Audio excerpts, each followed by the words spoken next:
मेरे फादर जो थे वो भी नंबर 1 के झूठे थे यार। मेरे अपने फादर जैसा नहीं बनूंगा मैं। तो उसमें एक सीन है जिसमें मैं नोटों पे बैठा हुआ हूँ, गड्ढे भरे हुए नोटों के, उस पर बैठा हूँ मैं अच्छे कपड़े पहन के। तो मेरी माँ को वो अच्छा लगा। आप लोगों की आर्थिक स्थिति फैमिली की कैसी थी? अच्छी थी, ठीक ठाक थी। अच्छी थी। हाँ मतलब मेरे चेहरे से नहीं लगता बट ठीक ठाक थी। आपकी मम्मी ने जब आपको पहली बार बड़े पर्दे पर देखा या टीवी पर देखा तो आपको याद है उन्होंने क्या कहा था? उनके भाव क्या थे उस वक्त? उन्होंने मुझे किक में देखा था तो उनको कपड़े बड़े अच्छे लगे थे मेरे, कि उसमें अच्छे अच्छे कपड़े पहनता था ना मैं। और एक सीन उन्होंने उनको बहुत अच्छा लगा था, इसमें नोटों के ऊपर बैठा हुआ था मैं। अगर पता नहीं कितने लोगों ने, आपने किक देखी होगी बहुत सारे लोगों ने। तो उसमें एक सीन है जिसमें मैं नोटों पे बैठा हुआ हूँ, गड्ढे भरे हुए नोटों के, उस पर बैठा हूँ मैं अच्छे कपड़े पहन के। तो मेरी माँ को वो अच्छा लगा। पता नहीं क्यों अच्छा लगा, मुझे भी आज तक नहीं पता चला। आप यूपी से हो, छोटे से गांव से, तो वहां पर जब आपने शुरुआत की तब मुझे जानना है कि आप लोगों की आर्थिक स्थिति फैमिली की कैसी थी? अच्छी थी, ठीक ठाक थी। अच्छी थी। हाँ मतलब मेरे चेहरे से नहीं लगता बट ठीक ठाक थी।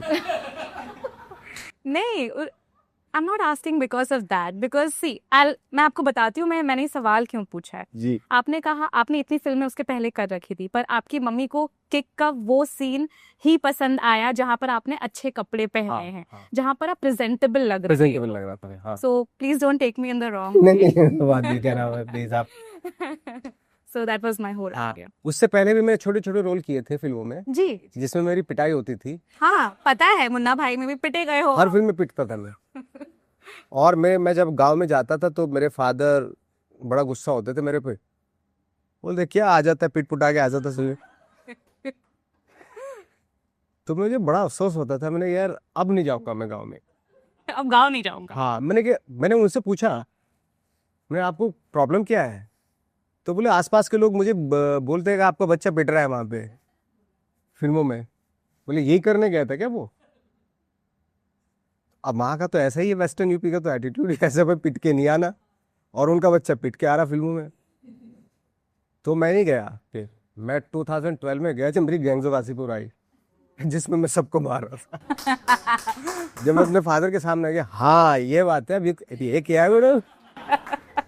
हम देखते हैं कि बच्चों का, अपने लड़कों का स्पेशली, अपनी मम्मी के साथ बहुत सीधा सीधा रिलेशनशिप होता है, एकदम प्यार भरा। बट पापा के साथ जो उनका रिलेशनशिप होता है वो अक्सर थोड़ा उतार चढ़ाव भरा होता है, जहाँ पर शायद वो एक दूसरे को अपना प्यार जाहिर नहीं कर पाते। जाहिर नहीं कर पाते। प्यार बहुत है, रिस्पेक्ट भी बहुत है, बट वो जाहिर नहीं हो पाता है।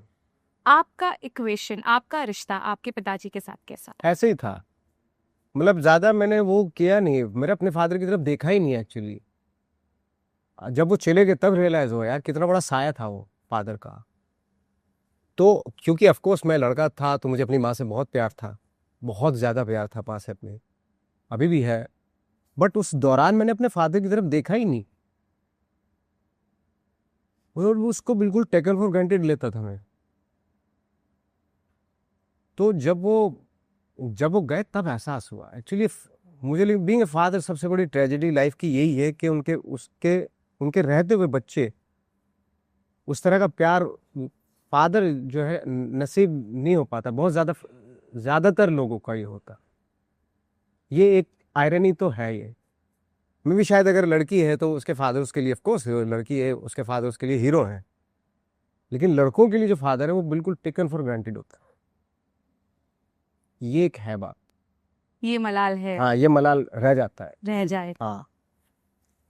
अगर आज आपके पिताजी होते तो आप उनसे कोई एक बात जो कह सकते, जो कभी नहीं कह पाए? उनकी जमीनें चली गई थी तो उसका बड़ा दुख था उनको। मेरे से अक्सर कहा करते थे वो, जब थोड़ा थोड़ा मेरे पास आना शुरू हुआ था पैसा, यार वो मेरी ज़मीनें बिक गई थी तो अगर तू थोड़ा कुछ हो जाए तो ले लेना, खरीद लेना वही ज़मीन वापस। तो मेरे फादर ने तो उधार लेते लेते चुकाते चुकाते ज़मीनें चुका दी पूरी सारी। बट उनका एक बार फ़ोन आया मुझे कि यार एक ज़मीन का टुकड़ा है वहाँ पे, अगर तेरे पास पैसे वैसे हैं तो ले ले। छोटा सा तो ज़्यादा बड़ा नहीं, लेकिन उन्हीं का था पहले वो, तो मैंने ख़रीद लिया वो। तो वो वहाँ ज़मीन पे गए, उस ज़मीन की मिट्टी उठाई, स्मेल किया और इतना खुश हुए वो, मैं बता नहीं सकता।